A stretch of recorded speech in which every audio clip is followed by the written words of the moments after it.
குழந்தை பிறப்பதற்கு முன்பு பாலினத்தை வெளியிட்ட விவகாரம் தொடர்பாக யூடியூபர் இர்ஃபான் மீது சட்டப்படி நடவடிக்கை எடுக்க கோரி புகார் எழுந்த நிலையில் யூடியூபர் இர்ஃபானை நேரில் அழைத்து விசாரணை செய்ய வேண்டும் என ஜெகநாத் வழக்கறிஞர் வழக்கினை பதிவிட்டிருக்கிறார். இது தொடர்பான கூடுதல் விவரங்களை எமது செய்தியாளர் வினோத் வழங்க கேட்கலாம். வணக்கம் வினோத், இது குறித்த கூடுதல் விவரங்கள்.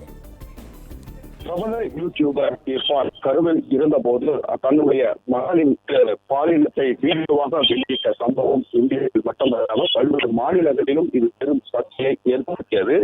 இந்த நிலையில் யூடியூபர் இர்ஃபான் மீண்டும் சர்ச்சையில் சிக்கியிருக்கும் விதமாகவே இது பார்க்கப்படுகிறது.